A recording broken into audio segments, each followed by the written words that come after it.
누가복음 동일한 이 마태복음 본문과 동일한 그 누가복음에 보면은 제자들 중에 한 사람이 예수님께 요청을 합니다. 예수님, 요한도 어떻게 자기 제자들에게 기도해야 되는지를 가르쳐 주고 있는데 예수님, 저희에게도 어떻게 기도해야 하는지를 저희들에게 좀 가르쳐 주셨으면 좋겠습니다. 라고 요청을 하자 예수님께서 제자들에게 그래, 기도는 이렇게 해야 되는 것이다 라고 가르쳐 준 것을 우리는 통상적으로 주기도문으로 알고 있습니다. 예수님께서는 이 주기도문을 통하여서 제자들의 요청에 따라 제자들이 어떻게 기도해야 할지를 가르쳐 주는 그런 교훈적인 목적을 가지고 예수님께서는 기도를 가르쳐 주셨습니다. 그런데 결국엔 예수님께서 제자들에게 원하셨던 거는 단순히 너희들이 기도를 이렇게 해야 한다라고 하는 교훈적 목적을 넘어서 그 기도 안에 담겨 있는 귀한 하나님의 의도와 뜻을 제자들에게 가르쳐 주시려고 했었던 그 주님의 의도가 있다라고 하는 것도 우리들이 같이 생각해 봐야 합니다. 형식적으로 기도는 이러이러한 틀에 따라서 기도를 해야 된다라고 하는 교훈을 예수님이 주시는 의도도 있었겠지만은 그 형식 안에 있는 내용의 부분에 있어서도 예수님께서는 제자들이 그 내용까지도 같이 이해하고 또 그 내용에 어떻게 보면 더 집중하기를 원하셨다라고 하는 것을 우리는 이 주기도문을 통해서 살펴볼 수 있습니다. 보통 사람이 기도를 하는 이유는 뭐 여러 가지가 있겠지만은 일반적으로 우리가 기도를 할 때는 무엇인가 하나님께 간절히 원하고 바라는 바 그것을 담아서 기도라는 형식을 통하여 하나님께 드리게 됩니다. 쉽게 말하면 무언가 마음에 소원하는 바가 있으면 사람은 자연스럽게 기도하게 된다는 거죠. 여러분들의 기도의 생활을 한번 잘 짚어보시면은 보통 여러분들이 하고 계신 기도의 생활에 그 기도 안의 내용을 보면 여러분들이 하나님 앞에 간절히 원하시는 내용들이 주를 이루고 있을 겁니다. 건강하기를 원합니다. 뭐 사업이 잘 되기를 원합니다. 우리 자녀가 이렇게 잘 되었으면 좋겠습니다. 제가 지금 아픈데 깨끗하게 나았으면 좋겠습니다. 여러 가지 뭐 기도의 내용들이나 그런 부분들은 다를 수 있겠지만 결국에는 마음의 바램, 그러니까 소원이죠. 그 소원을 담아서 기도하게 되어 있습니다. 어떻게 보면은 기도의 내용은 결국 기도하는 사람의 소원이다라고 정의를 내려도 무방하겠죠. 그렇다고 본다면은 예수님께서 제자들에게 가르쳐 주신 그 기도, 우리가 소위 말하는 주기도문도 누군가의 소원이지 않을까? 그렇다라고 본다면은 이 주님께서 가르쳐 주신 주기도문 안에 담겨져 있는 내용은 바로 우리 예수님의 소원이다. 우리가 그렇게 생각해 볼 수 있습니다. 그렇다면 예수님께서는 어떠한 소원을 갖고 계셨을까? 예수님께서는 주기도문 안에 예수님께서 간절히 원하고 바라셨던 것은 어떠한 것이었을까? 우리가 오늘 함께 읽은 마태복음 6장 10절에 보면은 그 예수님의 소원을 한마디로 딱 요약한 절이 나오게 됩니다. 나라가 임하시오며 뜻이 하늘에서 이루어진 것 같이 땅에서도 이루어지이다. 하나님의 나라가 임하시오며 하나님의 뜻이 하늘에서 이루어진 것 같이 땅에서도 이루어지기를 예수님은 소망하고 계십니다. 어떻게 보면 예수님의 주기도문의 주제라고 한마디로 요약을 하자면 바로 예수님은 이 땅 가운데 하나님의 나라가 이루어지는 것을 간절히 원하고 계신다고 할 수 있습니다. 우리가 보통 하나님의 나라를 이야기할 때는 두 가지 차원에서 이야기를 합니다. 첫 번째는 하늘에서 이루어진 나라입니다. 여러분들은 천국에 대한 소망을 안고 신앙생활하고 계시지 않습니까? 우리가 예수를 구주로 영접하면 우리들은 죽어서도 부활하겠고 또 영원한 하나님의 나라에서 함께 하나님과 살게 될 것이다라고 하는 그 소망을 안고 신앙생활을 하고 있습니다. 그런데 우리가 소망하는 그 나라는 오늘 말씀에 비추어 보면은 하늘에서 이미 이루어진 나라입니다. 그 나라는 예비된 나라요. 그 나라를 위해서는 우리가 기여할 수 있는 바가 없습니다. 왜냐하면 이미 완성되어진, 이미 이루어진 나라이기 때문에 그렇습니다. 그래서 우리는 우리가 소망하고 있는 그 천국, 하늘에서 이루어진 나라를 예비됐다고 이야기하지 우리가 만들어간다고 얘기하지 않습니다. 우리는 그 예비된 나라에 들어가는 것이죠. 은혜로서 주어지는 나라가 바로 하늘에서 이루어진 나라입니다. 그런데 하나님의 나라는 그 나라만 있는 것이 아닙니다. 만일 하나님의 나라를 하늘에서 이루어진 나라로만 생각을 한다면요, 사실 우리들은 많이 수고하고 애쓸 필요가 없습니다. 왜냐하면 예수님을 믿는 그 믿음만 가지면 하나님의 나라에 들어가기 때문에 그렇습니다. 이 땅에서 믿음만 잘 유지하고 살면 되지 그 이상 할 것이 없다는 거죠. 이미 이루어진 그 하나님의 나라에, 그 나라에 들어가야 될 백성들이 특별히 이 땅에서 할 일이 없다는 겁니다. 하나님의 나라는 이미 이루어졌고 그 나라에 들어가기만 하면 되는 것을 굳이 이 땅에서 뭘 할 일은 찾아보기 어렵다는 거죠. 아니, 할 필요도 없습니다. 그런데 예수님께서는 하나님의 나라를 단순히 이미 이루어진, 하늘에서 이루어진 나라로만 규정하고 있지 않다는 것을 알 수가 있습니다. 이어지는 부분에서 하늘에서 이루어진 것과 같이 땅에서도 이루어지기를 바란다라고 이야기를 하고 계시는 거죠. 그렇게 봤었을 때는 지금 우리가 발붙이고 살아가는 이 땅에서는 아직 하나님의 나라가 완전하게 이루어지지 못함을 알 수 있습니다. 완전하게 이루어지지 않았다 하여 그 땅을 그대로 두는 것이 아니라 예수님께서는 그 땅에서도, 바로 이 땅에서도 하늘에서 이루어진 그 하나님의 나라가 이루어져야 한다, 만들어져야 한다. 이 땅에서 이루어져야 할 것이 바로 하나님의 나라고, 예수님 자신은 바로 이 하나님의 나라를 이루기 위하여서 이 땅에 왔다라고 하는 예수님 스스로의 사명과 함께 이 땅에서 하나님의 나라가 이루어지기를 간절히 소망하고 있다라는 것을 제자들에게 가르쳐준 이 주기도문에 담고 계시다라고 하는 겁니다. 하나님의 나라는 무엇입니까? 하나님의 나라는 바로 하나님의 통치하심입니다. 이미 하늘에서는 하나님의 통치가 이루어졌죠. 그래서 이 땅에서 아직 이루어지지 않고 있는 이 현실 가운데 하나님의 통치가 간절히 이루어지기를 예수님은 고대하셨습니다. 그래서 예수님의 소원을 한마디로 우리가 요약해서 정의를 해보자면, 예수님의 소원은 이 땅에서 이루어야 할 하나님의 통치입니다. 예수님께서 간절히 기도를 통해서 바라고 원하셨던 것은 이 땅에서, 저 하늘이 아니라 이 땅에서 이루어야 할 하나님의 통치, 하나님의 나라, 그것이 바로 예수님께서 주기도문을 통해서 제자들에게 가르쳐주고 싶으셨던 기도의 내용입니다. 예수님께서는 예수님의 그 소원을 아주 구체적인 3가지로 예수님의 기도에 담고 있습니다. 11절부터 이어지는 그 내용은 바로 예수님께서 무엇을 원하셨는지를, 그 3가지 소원을 이 기도에 담고 있다는 것을 알 수가 있습니다.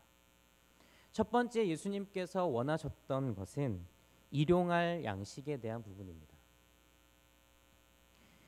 일용할 양식, 하루 쓸 것, 하루 먹을 만큼의 양식을 말하죠. 일용할 양식을 주십시오 라고 하는 이 예수님의 소원은 우리가 흔히 알고 있는 대로 단순히 배를 채우는 그 목적만을 이야기하지 않습니다. 그때 당시에는 일용할 양식이 없어서 정말 일용할 양식을 먹는 것을 간절한 소망으로 안고 살아가는 사람들도 있었습니다. 그러나 오늘날 우리가 살아가는 현실들을 볼 때면은 사실 일용할 양식이 부족한 사람들도 있지만 많은 신앙인들이 일용할 양식으로 인하여서 걱정하며 사는 사람도 별로 없다는 것을 알 수가 있습니다. 아직도 많은 사람들이 일용할 양식을 통해서 걱정을 하며 살아가고 있지만서도 당장 우리 공동체 안에만 볼 때 일용할 양식 때문에 걱정하는 사람들보다는 남아도는 양식을 어떻게 처리할지에 대해서 걱정하는 것이 훨씬 더 많을 겁니다. 오늘날의 이 말씀을 바라보면서 우리가 생각해야 될 것, 예수님께서 일용할 양식을 우리에게 달라고 제자들에게 가르쳐주는 그 안에는 단순히 배를 채울 수 있는 먹을 것을 달라는 의미보다 그 나에게 주어져 있는 그 음식을 어떻게 활용하고 사용해야 되는지에 대한 부분을 더욱더 강조하고 있는 것을 알 수가 있습니다. 오늘 주어진 본문 그 다음에 이어지는 이 산상수훈 6장 16절부터 18절 내용이 바로 금식에 대한 내용입니다. 왜 기도의 내용과 금식과 같이 붙어서 연결되어서 말씀은 계속돼서 연결되어 이야기를 할까? 우리가 금식에 대해서 알고 있는, 우리들이 흔히 알고 있는 내용은, 금식은 단순히 우리들이 어떤 문제가 있을 때 하나님 앞에 나아가기 위해서 우리들이 먹을 수 있는 것을 끊고 하나님 앞에 간절한 마음으로 기도하고 나아가는 것을 우리는 일반적으로 금식이라고 규정하고 그렇게 알고 있습니다. 근데 이사야서 58장 6절부터 7절에 보면은 금식은 금식인데 하나님께서 기뻐하시는 금식이 무엇인지 표현되어 있습니다. 금식은 금식이지만 하나님께서 기뻐하시는 금식, 그냥 내가 음식을 끊고 기도하는 금식이 아니라 하나님께서 정말 좋아하시고 기뻐하시는 금식이 무엇인지를 이사야서는 밝히고 있죠. 이렇게 기록이 되어 있습니다. 내가 기뻐하는 금식은 흉악의 결박을 풀어주며 멍에의 줄을 끌어주며 압제당하는 자를 자유하게 하며 모든 멍에를 꺾는 것이 아니겠느냐. 또 줄인 자에게 내 양식을 나누어 주며 유리하는 빈민을 집에 들이며 헐벗은 자를 보면 입히며 또 내 고륙을 피하여 스스로 숨지 아니하는 것이 아니겠느냐. 하나님께서 기뻐하는 금식은요, 그냥 음식을 한 3일, 7일, 열흘, 한 달 끊으면서 그 배고픔을 참아가면서 기도하는 것을 하나님이 기뻐한다고 얘기하시지 않습니다. 하나님께서 기뻐하시는 금식은, 요약을 해보자면, 힘들고 어려움에 처해 있는 이들을 자유롭게 해주고 특별히 헐벗고 굶주린 자들을 향하여서 내 손을 내밀어서 나누어주는 그것이 하나님께서 기뻐하는 금식이라는 겁니다. 하나님께서 기뻐하는 금식과 오늘 일용할 양식을 달라고 하는 이 내용을 상호 연결을 해보자면, 단순히 먹을 것을 먹지 않으면서 기도하는 것이 참된 금식, 그것이 아니라 내가 금식을 통해서 먹지 못한 부분을 남기게 된 그 잉여를 먹지 못하는 누군가에게 나누어 주는 것이 참된 금식이라고 하는 거죠. 오늘 말씀하고 연결을 해보자면, 나는 일용할 양식이 풍성하게 남아있고 일용할 양식 이상의 것이 있다고 했을 때, 혹은 내가 금식을 통하여서 내가 굶음으로 인하여서 내가 먹을 만큼의 양이 남아있다고 생각을 할 때 아직도 먹지 못하고 일용할 양식을 취하지 못하고 있는 그 누군가에게 손을 내밀어서 그들에게 나누어 줄 수 있는 것이 참된 금식이요, 일용할 양식의 참된 의미라고 하는 겁니다. 그렇게 본다면 오늘 예수님께서 일용할 양식을 주십시오라고 하는 내용 안에는 나누어라라고 하는 것이 포함되어 있습니다. 너만 일용할 양식으로 채워서 너만 일용할 양식이 채워지면 기도가 응답되었다라고 말하지 말고, 너는 일용할 양식을 채움과 동시에 누군가 일용할 양식을 채우지 못하고 있다면 그에게 손을 내밀어서 나누어서 그 사람의 일용할 것도 채우는 것이 이 기도의 응답이다라고 하는 겁니다. 예수님께서 원하시는 것은 그겁니다. 예수님의 바램과 소원은 바로 그것이었습니다.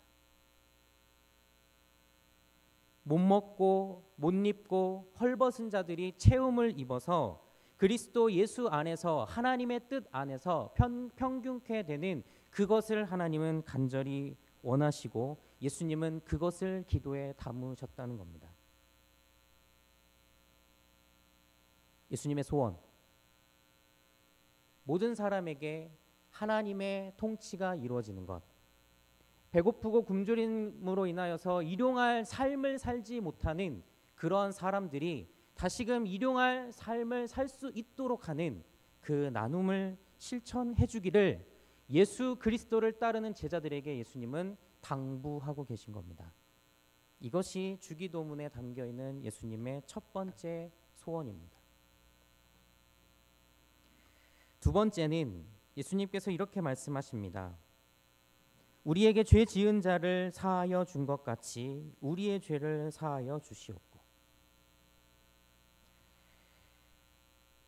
우리에게 잘못한 사람을 우리가 용서해 주는 이 용서에 대한 이야기를 예수님은 하고 계신 겁니다. 사실 우리가 우리에게 잘못한 사람을 용서하는 거 쉬운 일이 아닙니다. 왜냐하면은 용서라고 하는 것은 어떤 피해를 받은 사람의 입장에서 생각을 해야 되기 때문에 그렇습니다. 오늘 말씀을 통해서 여러분 보시면은 우리가 우리에게 잘못한 사람, 우리가 우리에게 죄 지은 사람을 사하여 용서해 준다고 이야기를 합니다. 그렇다고 할 때 피해자는 바로 나입니다. 내가 용서를 해주는 사람이기 때문에 내가 피해자고요. 나에게 용서를 받은 사람이 가해자가 되겠죠. 피해자의 입장에서 어떠한 것을 용서를 한다라는 것은 쉬운 일이 아닙니다. 내가 피해를 받은 그 사람이 그만큼 용서할 만큼의 마음의 준비가 되어 있지 않으면은 가해자를 쉽게 용서하기 어렵습니다. 가해자의 진정성 있는 사과가 없이 무조건 용서부터 하라고 강요를 한다면 그러한 가해자로 인하여서 더 큰 피해, 더 큰 피해자가 나타날 수도 있고 양산될 수도 있기 때문에 사실 이 용서의 문제는 쉬운 문제가 아니라는 겁니다. 요즘 위안부 할머니들의 문제가 계속적으로 불거져 나오고 있습니다. 일본은 사과를 했다고 계속 얘기를 하죠. 그런데 위안부 할머니들은 그것을 수용하지 못하고 계십니다. 왜 그럴까요? 할머니들의 인터뷰와 할머니들의 말 속에 들어가 있는 단어가 있습니다. 진정성이 없다라는 겁니다. 돈 딱 주면 끝 하고 그렇게 하는 것은 나에게 지금 사과를 하는 거, 용서를 해달라고 비는 행위가 아니다라고 피해를 받으신 할머니들은 규정을 하고 계신 거죠. 진정성 있는 사과가 있어야만이 용서가 가능하다라고 하는 것을 우리는 얼마든지 찾아볼 수 있습니다. 그래서 오늘 말씀에 나와 있는 대로 누군가가 우리에게 피해를 입혀서 그 피해 입힌 것을 용서해주는, 죄를 사하해주는 그 문제까지 가는데 사실은 시간이 오래 걸립니다. 죄가 가벼우면 쉽죠. 근데 그 죄가 무거우면 무거울수록 힘들어집니다. 50만 원 사기치면은 용서해주기 쉽습니다. 50억 사기치면은 용서해주기 어렵습니다. 나를 그냥 한 대 때리면 괜찮습니다. 그런데 거의 죽을 만큼 때리면 용서하기 힘듭니다. 죄가 커지면 커질수록 피해를 받은 사람 입장에서는 가해자를 용서하는 거 쉬운 일 아니죠. 그런데도 예수님께서는 이것을 가르쳐 주십니다. 우리가 우리에게 죄 지은 사람, 우리가 우리에게 잘못한 사람을 용서해 주는 것 같이 그리 하나님 우리도 그렇게 용서해 주십시오라고 지금 강구를 하고 있다라는 거죠. 왜 예수님은 이렇게 말씀을 하셨을까? 여러분들이 죄인이라고 고백을 하시죠. 저를 포함해서 여기에 계신 모든 분들이 하나님 앞에 우리는 죄인입니다 고백합니다. 근데 여러분들이 죄인이라고 고백하는 순간 여러분은 가해자가 되시고 하나님은 피해자가 되십니다. 여러분들 스스로가 내가 주님 앞에 주님 저는 죄인입니다라고 얘기하는 순간 여러분은 하나님께 피해를 입힌 가해자가 되는 겁니다. 하나님은 철저히 여러분들이 죄인이라고 하는 고백 앞에 피해자 신분으로 서 계십니다. 우리는 이 사실을 잊어서는 안 됩니다. 우리는 하나님 앞에 가해자고요. 하나님은 우리 때문에 엄청나게 큰 피해를 입으셨습니다. 우리가 평화 그리고 화해, 용서의 길로 나아가야 할 이유가 바로 피해자이신 하나님께서 우리를 용서하심에 근거한다는 사실을 믿으시기 바랍니다. 하나님께서 피해자이신데 그 하나님께서 가해자인 우리를 용서하셨다는 거예요. 엄청나게 많은 피해를 입으셨습니다. 하나님께서는. 심지어는 그 가해자들을 위해서 자신의 아들을 내어놓으신 것까지 희생을 하시고 피해자가 죄는 우리가 졌는데 그 죄를, 그 가해자의 죄를 사해 주려고 자기의 아들을 피해자가 내어 놓았다는 거죠. 피해자가 가해자를 용서하고 받아들이면서 그것을 보여주셨다는 겁니다. 여러분, 만일 피해자이신 하나님께서 계속적으로 고집을 부리시고 계신다면 여러분 어떻게 될 것 같습니까? 여기에서 온전하실 수 있는 분 몇 분이나 계십니까? 피해자 하나님께서 김집사야, 이권사야, 난 너 절대 용서 못한다. 네가 어떻게 내 아들을 십자가에 못 박혀 죽게 할 때까지 내가 그 죄를 어떻게 용서하냐. 진정성 있는 회개를 해라. 그러면 용서해 주마. 하나님께서 고집 부리시고 끝까지 용서해 주시지 않는다면 저희의 결론은 뻔합니다. 사망이죠. 희망이 없습니다. 인생을 살 이유도 없고요. 구원의 은혜, 구원의 소망 아무것도 없습니다. 그런 것은 우리에게 사치에 불과하고요. 우리하고 해당 사항이 없는 거죠. 피해를 받으신 그 하나님께서 가해자인 우리를 용서해 주셨다는 거죠. 우리 죄에 대한 대가를 하나님께서 일일이 만약에 물으신다면 우리는 영원한 가해자 신분이 됩니다. 그래서 교회에서 목사님의 말씀을 통해서 지속적으로 강조하는 게 뭐냐면 제발 진정성 있는 회개를 하라는 겁니다. 하나님 앞에 내가 가해자의 신분으로 서서 진정성 있는 회개를 하시라는 겁니다. 그러한 회개를 하나님께서는 기쁘게 받으시고 이미 용서하셨으나 그 눈물과 그 마음을 보시고 하나님은 계속 거듭거듭 용서하신다라는 거죠. 이 진정성 있는 회개가 너무너무 중요합니다. 입장을 다시 한번 바꾸어서 생각해 봅시다. 누군가가 나에게 피해를 입혔습니다. 나는 피해자가 됐죠. 누군가가 가해자가 됐습니다. 가해자가 진정성 있는 회개와 용서를 구합니다. 여러분 어떻게 하시겠습니까? 그때 피해자이신 하나님을 떠올려 보십시오. 그때 피해를 받으신 마음이 찢어질 정도로 아들을 내어놓으신 그 하나님을 생각하십시오. 용서하지 못할 것이 없습니다. 물론 가해를 준 사람의 진정성 있는 회개가 전제되어야 합니다. 그런데 정말 진정성 있는 회개를 함에도 불구하고 나의 분노를 이기지 못하고 내 마음을 다스리지 못해서 그 사람을 용서하지 못하는 사람들 참 많습니다. 하지만 그때 하나님을 떠올리시기 바랍니다. 예수님께서 원하셨던 소원은 사람과 사람 사이에 바로 이 용서로 인하여서 평화와 화해가 넘치는 것을 예수님은 간절히 원하셨습니다. 용서는 결국 평화를 가져옵니다. 잘못했습니다. 미안합니다. 나의 실수입니다. 그 이야기 속에 알겠습니다. 받아들이겠습니다. 나는 당신을 용서합니다. 이 말이 오고 가는 속에서 이루어지는 가치는 바로 평화입니다. 하나님께서는 다투고 싸우는 거 서로 으르렁거리는 것을 원하시는 게 아닙니다. 이사야서 2장 4절에 보면은 이런 이야기가 나옵니다.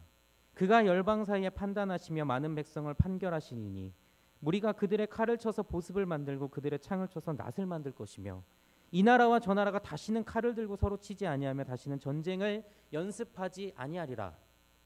하나님께서 원하시는 진정한 하나님의 통치와 나라는 용서를 통한 평화와 화해가 넘치는 공간입니다.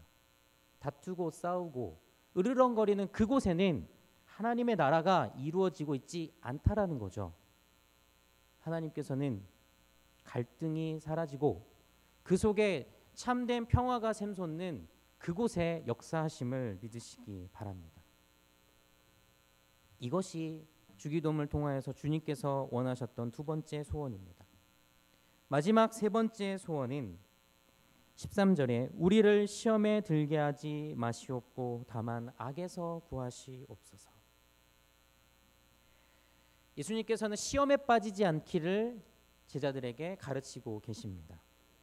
여러분, 시험이라고 하는 것은 하나님께서 믿는 자들에게 주시는 믿음의 점검을 말합니다. 하나님께서는 시험이라고 하는 걸 통해서 믿는 자들의 그 믿음을 점검하신다라고 볼 때, 그런데 이 시험에 빠진다라고 하는 의미는 사실 하나님의 의도를 잘못 파악하고 있다는 겁니다. 시험은요, 빠지는 것이 아니라 시험은 이겨내야 되는 것입니다. 하나님께서 우리에게 주신 테스트는 우리들의 믿음을 점검하는 차원이기 때문에 시험은 이겨내야 되는 것이지 시험에는 빠지는 것이 아닙니다. 그런데 시험에 빠지는 경우가 있습니다.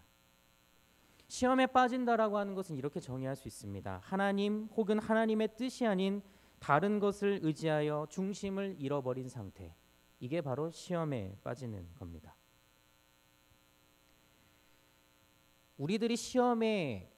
우리들에게 주어져 있는 그 시험이라고 하는 것을 이해하기는 가장 쉬운 것들이 우리들의 삶에 많이 있습니다. 하나님이냐 아니면 하나님 아닌 다른 것이냐, 이거 두 가지를 놓고 선택을 해야 될 상황이 여러분들 앞에 있다면 이거는 100% 시험입니다. 하나님이냐 하나님 아닌 다른 것이냐, 이 두 가지를 놓고 고민을 해야 되는 상황이 내 앞에 놓여져 있다. 그럼 이건 100% 시험입니다. 근데 시험을 이겨낸 사람은 하나님을 선택합니다. 근데 시험에 빠진 사람은 하나님 아닌 것을 선택합니다. 여러분, 하나님이냐 하나님이 아닌 것이냐의 선택의 문제는 선택지가 딱 두 가지밖에 없습니다. 하나님이냐 하나님 아닌 것이냐. 그렇다면은 하나님을 선택하게 되면은 하나님 아닌 것들에 대해서는 다 선택하지 않은 게 되고요. 그런데 반대로 하나님 아닌 것을 선택했을 경우에는 하나님을 선택하지 않은 게 됩니다. 이 문제는 죄송하게도 중간이 없습니다. 마태복음 6장 24절에 이렇게 나와 있습니다. 두 주인을 섬기지 못한다.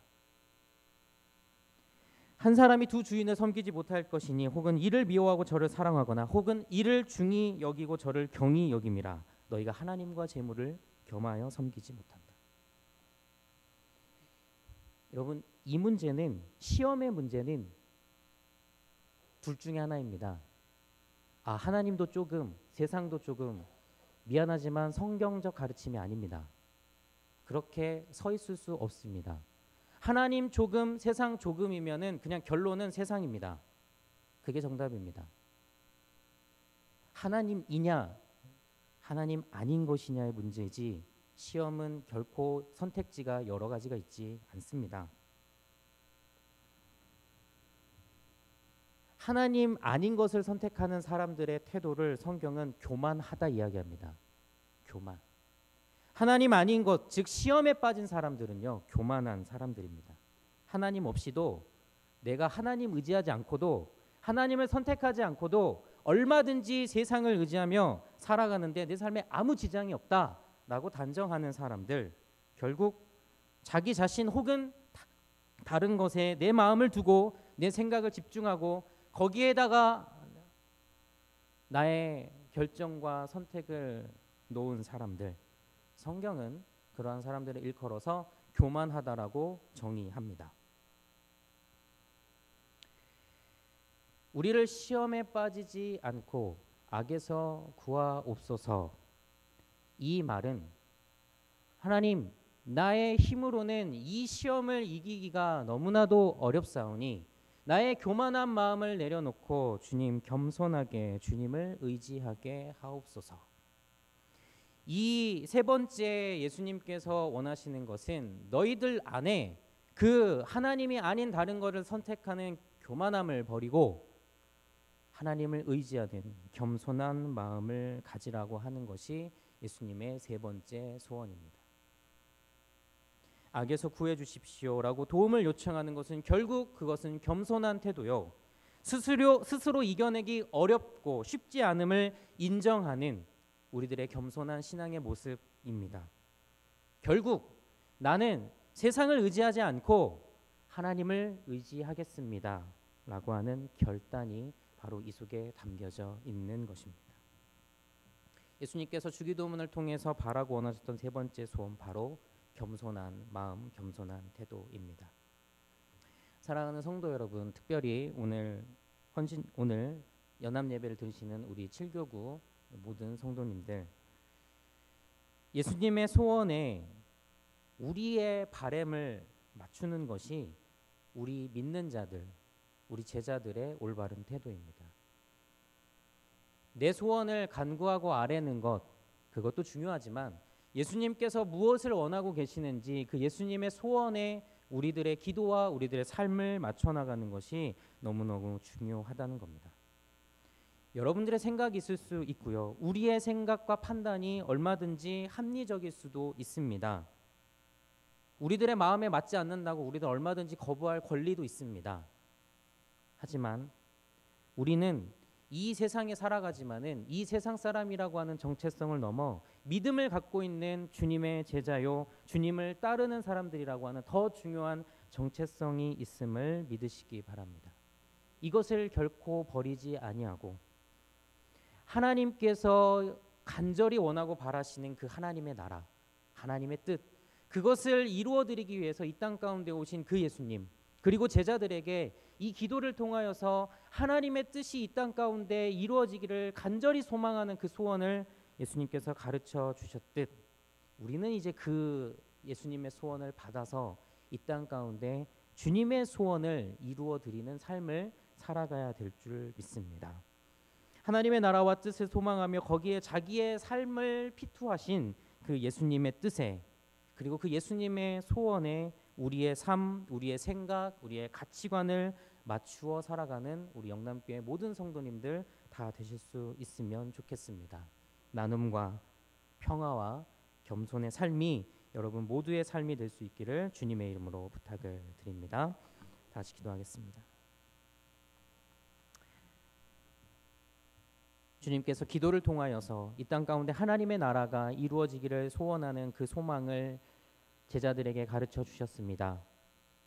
아직까지도 이 땅 가운데 하나님의 나라가 더디 이루어지는 것처럼 보이지만 그 책임이 주님을 따르는 우리들에게도 있음을 기억하고 나누라 하실 때 그 나눔을 실천하고 용서하고 평화를 만들어가라 하실 때 용서와 평화를 만들어가며 교만을 버리고 겸손함으로 주님을 더욱더 의지하라 말씀하실 때 겸손한 자세와 태도로 우리들이 살아가던 그 신앙의 모습들을 우리들의 삶 곳곳에 채워나갈 수 있도록 인도하여 주옵소서. 그리하여서 우리들을 통하여서 예수님께서 간절히 원하셨던 그 소원이 이 땅 가운데 이루어지고 하나님의 나라가 이 땅과 이 지역 가운데 넘쳐나 차고 넘쳐나 그 하나님의 나라를 우리들이 눈으로 확인하고 볼 수 있도록 하나님 인도하여 주옵소서.